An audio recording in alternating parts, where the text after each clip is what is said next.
अतुलितबलधामं हेमशैलापदेहं धनुज्वनकृशानं ज्ञानिनामग्रगण्यं सकलगुणनिधानं वानराणामधीशं रघुपतिप्रियभक्तं वातजातं नमामि। श्री रामदूत हनुमान पर पूर्ण विश्वास हो जाने पर माता जानकी ने उनसे कहा, पवनपुत्र, तुमने मेरा प्राण बचा लिया। निश्चय ही तुम मेरे स्वामी के अनन्य भक्त हो। पर क्या दयानिधान प्रभु भी कभी मेरा स्मरण करते हैं? करुणानिधान प्रभु के सजल नेत्रों से आपको संदेश भेजते हुए कहा है, सीते, तुम्हारे बिना मुझे सृष्टि की समस्त वस्तुएं दुखदायिनी हो गई हैं। मन का दुख कहने से कुछ कम हो जाता है, पर किससे कहूँ? मेरा दुख जानेगा कौन? प्रिय, मेरे और तेरे प्रेम का तत्व एक मेरा मन जानता है, और वह मन सदा तेरे ही पास रहता है। बस मेरे प्रेम का सार इतने में ही समझ लेना।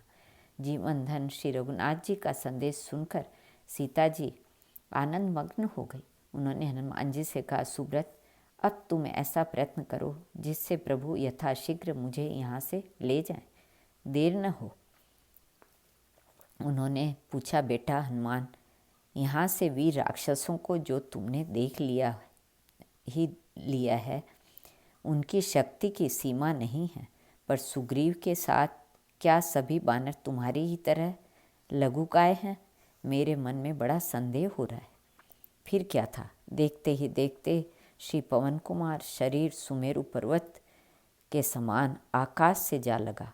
प्रज्वलित अग्नि के समान तेजस्वी पर्वत तुल्य, विशाल काय तांबे के समान लाल, मुख वज्र के समान दृष्टा और तीक्ष्ण नख वाले भयानक महावीर वानरवीर हनुमान विशाल काय होकर माता सीता के सामने खड़े हो गए, और उन्होंने दोनों हाथ जोड़कर अत्यंत विनयपूर्वक श्री जानकी जी से कहा, माता, मैं वन, पर्वत, अट्टालिका, चार दीवारी और नगर द्वार सहित समूची लंका को उसके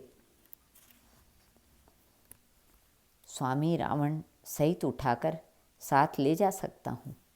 अतएव आप अपने मन में तनिक भी संदेह न करें।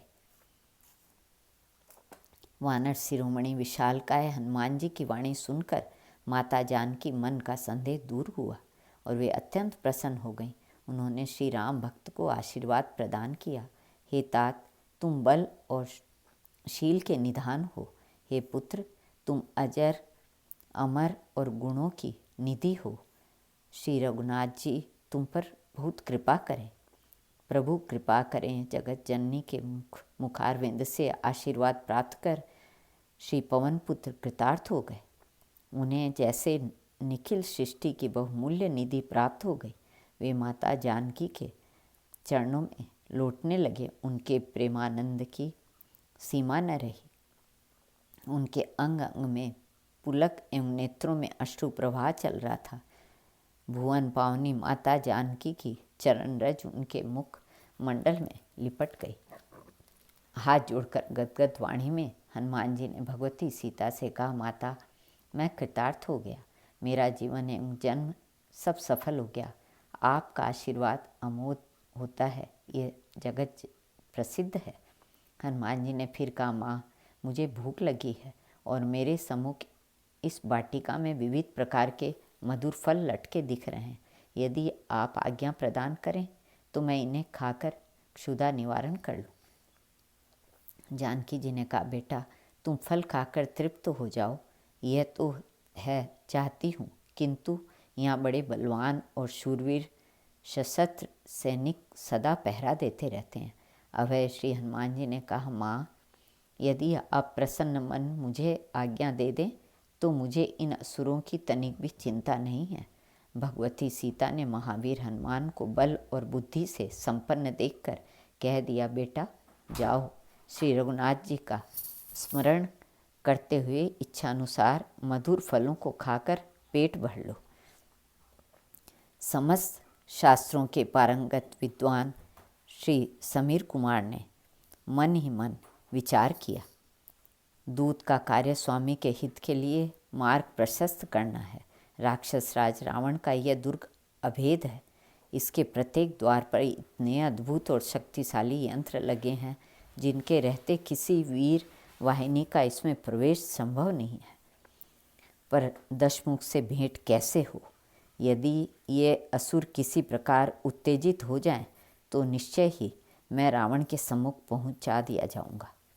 बस अपने मन में इस प्रकार की योजना बनाकर श्री पवन कुमार उछलकर एक वृक्ष पर चढ़ गए। वे मधुर फलों को खाने लगे। वे कुछ फलों को कुतरकर कुछ को वैसे ही धरती पर फेंक देते। किसी वृक्ष की डाल तोड़कर फेंकते तो कभी समूचा वृक्ष ही उखाड़ लेते। इस प्रकार संपूर्ण अशोक वाटिका को नष्ट करने लगे। जिस अशोक वृक्ष के नीचे माता सीता रहती थी, उसके अतिरिक्त पवन पुत्र ने वाटिका के समस्त पुष्पों, फलों, वृक्षों को नष्ट भ्रष्ट कर दिया। अत्यंत सुंदर वाटिका कुछ ही देर में उजाड़ हो गई।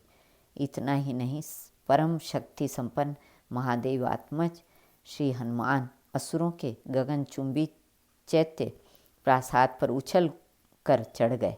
वे परम तेजस्वी शिवावतार कपीश्वर विशाल शरीर धारण करके लंका को प्रज्वलित करते हुए उस प्रासाद को तोड़ तोड़ कर नष्ट करने लगे।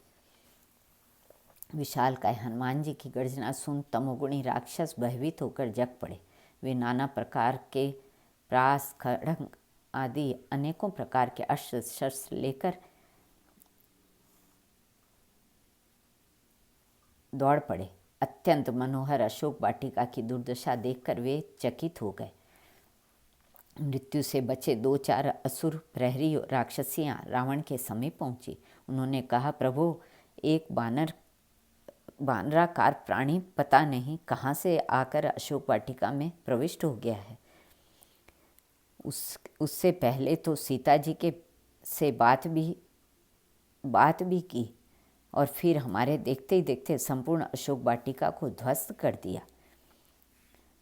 हम 2-3 ही किसी प्रकार अपने प्राण बचाकर यहाँ आ सके हैं। रावण अत्यंत क्रुद्ध हुआ। उसने अभी अभी स्वप्न देखा था। स्वप्न में भी एक विकट बानर उसे बुरी तरह तंग कर रहा था। उसने तुरंत सशस्त्र सैनिकों को एक विशाल वाहिनी भेजी। उस समय उन महातेजस्वी श्री पवन पुत्र का मुख अरुण वर्ण और आकृति अत्यंत भयानक थी। असुरों की विशाल वाहिनी आती देख उग्र वेग हनुमान जी ने भयानक गर्जना की। मल्ल विद्या परमाध्य श्री आंजनेय की विकट मूर्ति देखकर एवं उनकी भयानक गर्जना सुनकर राक्षस वीरों का हृदय काँप उठा। उन्होंने बानरेश्वर हनुमान जी पर एक साथ ही अपने अस्त्र शस्त्रों की वर्षा प्रारंभ कर दी, किंतु अमित विक्रम, क्रोध सरंक्त लोचन श्री पवनपुत्र के प्रहार के सम्मुख वे विवश होकर कुछ ही क्षणों में मृत्यु मुख में प्रविष्ट हो गए। कुछ ही देर में सहस्त्रों सैनिकों के साथ सातों मंत्री कुमार धराशायी हो गए। बची खुची सेना भयाक्रांत होकर भाग गई। पुनः रावण के पास सूचना पहुंची। इस संवाद से वह भयभीत हो उठा, किंतु उसने मन में संयमित करके अपने कर्तव्य का निश्चय किया। वीरवर अक्षय कुमार रथ से कूदकर श्री पवन पुत्र पर अस्त्र प्रहार करना ही चाहता था कि पुनः आकाश में उड़ गए। उनके पीछे राक्षस अक्षय कुमार भी दौड़ा। हनुमान जी ने अत्यंत फुर्ती से उसके दोनों पैर दृढ़ता से पूर्वक पकड़ लिए और उसको आकाश में ही हजारों बार वेग पूर्वक घुमा कर जोर से पृथ्वी पर पटक दिया। आकाश से नीचे गिरने पर असुरराज के प्राण प्रिय पुत्र के किसी भी अंग का पता ही न चला। हनुमान जी के द्वारा अक्षय कुमार के मारे जाने पर नक्षत्र मंडल में विचरने वाले महर्षियों, यक्षों, नागों, भूतों तथा इंद्र सहित देवताओं ने वहाँ एकत्र होकर विस्मय के साथ परम तेजस्वी साक्षात काल तुल्य श्री रुद्रांश का दर्शन किया। पवनपुत्र पुनः युद्ध की प्रतीक्षा करते हुए वाटिका के उसी द्वार पर जा डटे। अक्षय कुमार को मृत्यु का अत्यंत दुखद समाचार रावण के पास पहुंचा। उसने बड़ी कठिनाई से अपना मन स्थिर किया। प्रज्वलित रोषानल में दग्ध होता हुआ महाकाय रावण स्वयं हनुमान जी को पकड़ने चला, किंतु इंद्रजीत ने उसे रोककर कहा, महाभाग, मेरे रहते आप क्यों दुखी होते हैं? मैं अभी इस वानर की चंचलता को शांत करता हूँ। महापराक्रमी इंद्रजीत अपने तेजस्वी रथ में बैठकर अनेक राक्षसों के साथ पवनपुत्र के समीप पहुंचा। उनको भयंकर सिंहनाद एवं सुवर्ण सुन सर्वसमर्थ हनुमान जी लोह स्तंभ लिए आकाश में उड़े। धनुर्धर मेघनाद ने अपने तीक्ष्ण शरों से हनुमान जी को बीन दिया। उसके शरीर से रक्त की धारा बह चली। हनुमान जी कुपित होकर लोह स्तंभ के प्रबल प्रहार से उसके सारथी को मारकर रथ को चूर्ण कर दिया। मेघनाद के कितने ही वीर राक्षस रक्त वमन करते हुए यमलोक सिधारे। महापराक्रमी शक्ति के सम्मुख कोई वश चलता न देखकर इंद्रजीत ने ब्रह्मपाश छोड़ा। श्री पवन कुमार को विधाता ने ब्रह्मपाश से मुक्त रहने का वरदान पहले ही दे दिया था, किंतु श्री अंजनानंदन मर्यादा का अतिक्रमण करना नहीं जानते। वे ब्रह्मपाश को सम्मान प्रदान करने के लिए उसमें बंध गए। मायातीत पवनपुत्र के पृथ्वी पर गिरते ही सभी असुर उनके समीप आकर उन्हें डांटने फटकारने लगे। उन्होंने प्रसन्नात्मा हनुमान जी पर अपशब्दों की वर्षा करते हुए उसे बलकल की रस्सियों से अच्छी तरह कसकर बांध दिया। उन राक्षसों को यह पता नहीं था कि ब्रह्मपाश बंधन दूसरे बंधन के साथ नहीं रहता।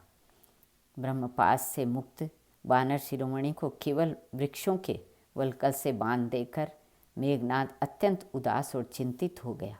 मंत्र शक्ति परिचित वीरवर इंद्रजीत अच्छी तरह जानता था कि एक बार विकल होने पर इसका प्रयोग दूसरी बार संभव नहीं है। उसे अपनी विजय संदिग्ध सी प्रतीत हुई। अनंत मंगलालय ज्ञान मूर्ति श्री पवन नंदन यद्यपि ब्रह्मपाश से मुक्त हो चुके थे, किंतु उन्होंने ऐसा बर्ताव किया जैसे वे इस बात को जानते ही न हों।